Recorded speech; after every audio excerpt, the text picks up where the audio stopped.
The last of the 60 funny stories I read you was about Marjorie Poops. I can't account for all the funny stories in the 60 funny stories, but I'm only going to read some of them. And this anecdote is entitled Michael the Wit. Right, here goes. My father was an amazingly witty man. He was known to his friends as Michael and to my mother as Mike. I was having dinner with him one evening and he offered me some wine. No, thank you, I said. I don't drink on Tuesdays. Why not, he asked. Because on Tuesdays I give my liver the day off. Do you dress it up in its best clothes and send it to the seaside with a bucket and spade? Asked my father. My father was very witty on another occasion. I was in bed with a cold. I was wrapped up in towels and was making extremely heavy weather in my complaint. My father came into my bedroom. Do you want me to send for a priest? He asked. The next anecdote is about Elizabeth Taylor, the actress. I used to have a wonderful GP whose name was Dr. Victor Ratner. Dr. Victor Haim Ratner. Haim is spelled C-H-A-I-M. He was a Harley boy. Very sadly, he died an untimely death in 1993. He was also the doctor of the actress Elizabeth Taylor. She travelled all the way to London to seek his services. We both called him Ratty. Miss Taylor, you are my second most difficult patient, said Ratty to her on one of her many visits to Harley Street. You mean there is someone more difficult than me? I can't support this rivalry, said Elizabeth Taylor in a thick American accent. She added, oh, Ratty, when am I going to meet this person? Ratty told me that Miss Taylor would be visiting his consulting rooms in London one summer's afternoon. He introduced me to her. I said, I understand you are Ratty's second most difficult patient. She looked straight through me. Well, apparently I am his first most difficult patient, I said. The bloody woman had absolutely no sense of humour whatsoever. Is that really so? She muttered. This anecdote is entitled An Unfortunate Phone Call. I have a cousin called Simon Scott who works in the film industry. One day I had to ring him up to cancel a dinner date with him. I gave him plenty of notice out of courtesy. At that time, he was working on a film called Eyes Wide Shut. I was totally stressed out because my father was ill and I was very close to him. I rang Simon Scott's number. I want to speak to Simon Scott, I said peremptorily. I'm afraid he's very busy right now, said a man with a lazy Eastern Seaboard American accent. I was in a terrible state because of my father. Very regrettably, I shouted, I couldn't care less if he's got his hand up a fucking horse's ass.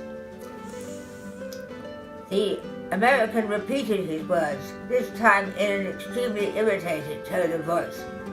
I've just told you he's very busy right now. You can't talk to him. By this time, I was hit by a combination of acute anxiety and rage. I said, I feel the time has come for me to take your name in order to report you to your superiors. I said this, my voice raised. This is Stanley Kubrick speaking, said the American. I was dumbfounded. You are Stanley Kubrick? I grovel on trembling bended knee. I hung up pretty smartish. next anecdote is called John Gielgud, the actor, later to become Sir John Gielgud. Just after I was born, my parents were living next door to John Gielgud, the actor, in Westminster. My parents got on amazingly badly with him. My father used to call him Stinker. That was because he kept a parrot in his garden which recited to be or not to be. It made a hell of a lot of noise and kept my parents awake at 2 o'clock in the morning. Anyway, my mother somehow managed to wheel my pram with me in it through the gate into Gielgud's garden. This happened in July, and I was born in early May. Naturally, I was screaming, shouting, and making a hell of a lot of noise, as I was only 2 months old. Eventually, John Gielgud called the police and complained that I was preventing him from learning his lines. It was a case of the nightmare neighbour next door. And the next anecdote is called The Debauched Psychiatrist, and it goes this way. I met a Harley Street psychiatrist once. He preferred his pleasures to his duties. Often he put patients in loony bins, even if they were completely sane, so that he could bugger off skiing. He is dead now, thank God. His name was Morgan Whitteridge. I rang him up and told him exactly what I thought of him. What I said wasn't very pretty. Like most psychiatrists, he had a very strange manner. In order to put his patients at their ease, he swaggered into his consulting room dressed in riding breeches and said the following: "Absolutely strapping stuff, sex, hey what? Do you know what I do just afterwards? I bung my stinking carcass out of bed, wipe the spunk off my Hampton, crash into a bath, and go for a spiffing good run round the block. Then I bowl up to the kitchen, where I make 4 socking great crumpets, all of them absolutely squelching with butter. After that, I bugger off upstairs to my bedroom, where I start all over again. What?" And he would add, "Incidentally, how can I help you, sir stroke madam?" The next anecdote is headed Moscow. I went to Moscow alone when I was 18. The month was March. Brezhnev was in charge. I had taught myself fluent Russian, and at that time I was bilingual.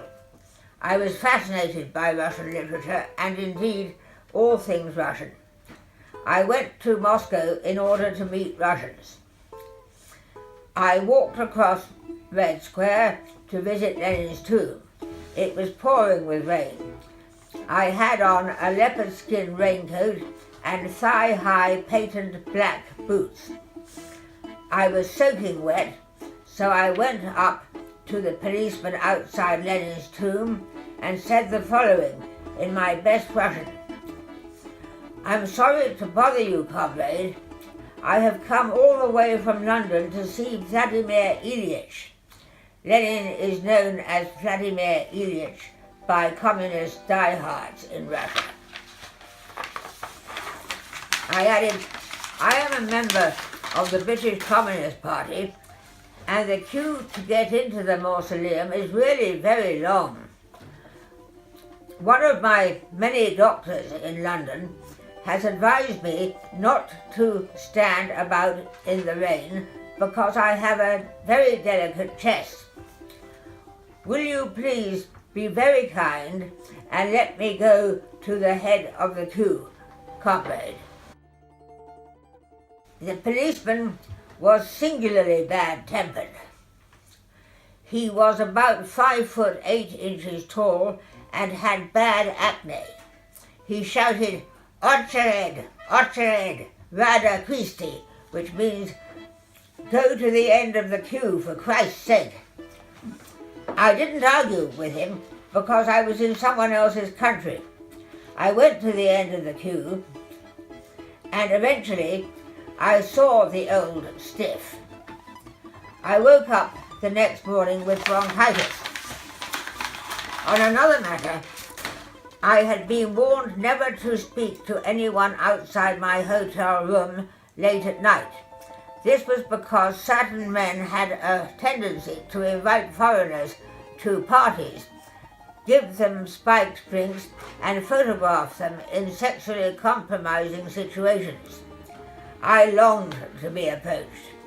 I had rehearsed my quip several times in front of the mirror. A bald man aged about 50, wearing a grey raincoat belted in at the waist, came up to me just as I was going into my room. He invited me to a party. I said exactly what I had rehearsed. "It's now 5 to 12, and if I don't get back to my room by midnight, I'll miss hearing your glorious national anthem being played on the radio." The man looked absolutely dumbfounded. "Good night, comrade," he eventually managed to splutter. I made friends with quite a few Russians during my stay in Moscow.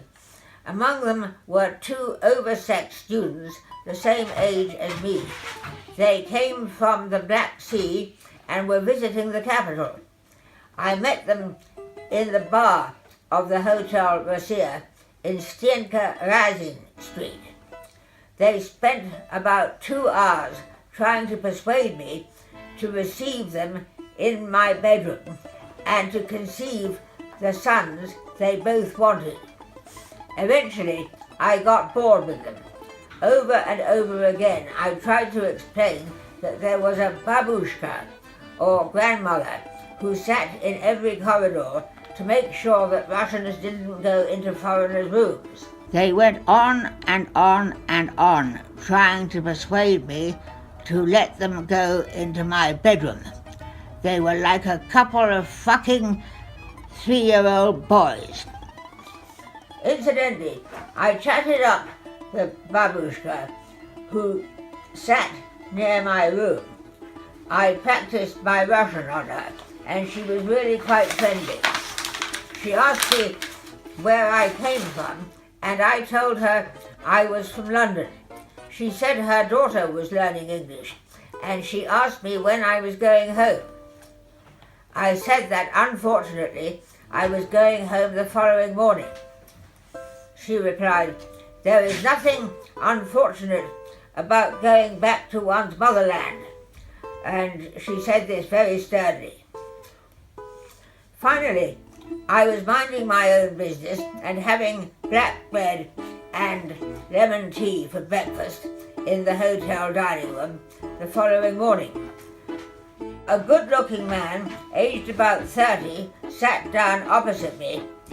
He said in Russian, "You have such beautiful big brown eyes. Tell me about your soul." I replied, "Not now, comrade. After I've finished my breakfast, maybe." He stared at me while I was finishing my breakfast. He had a beaming ear-to-ear smile which never left his face. I was rather embarrassed. Basically, however, I had a really good time in Moscow.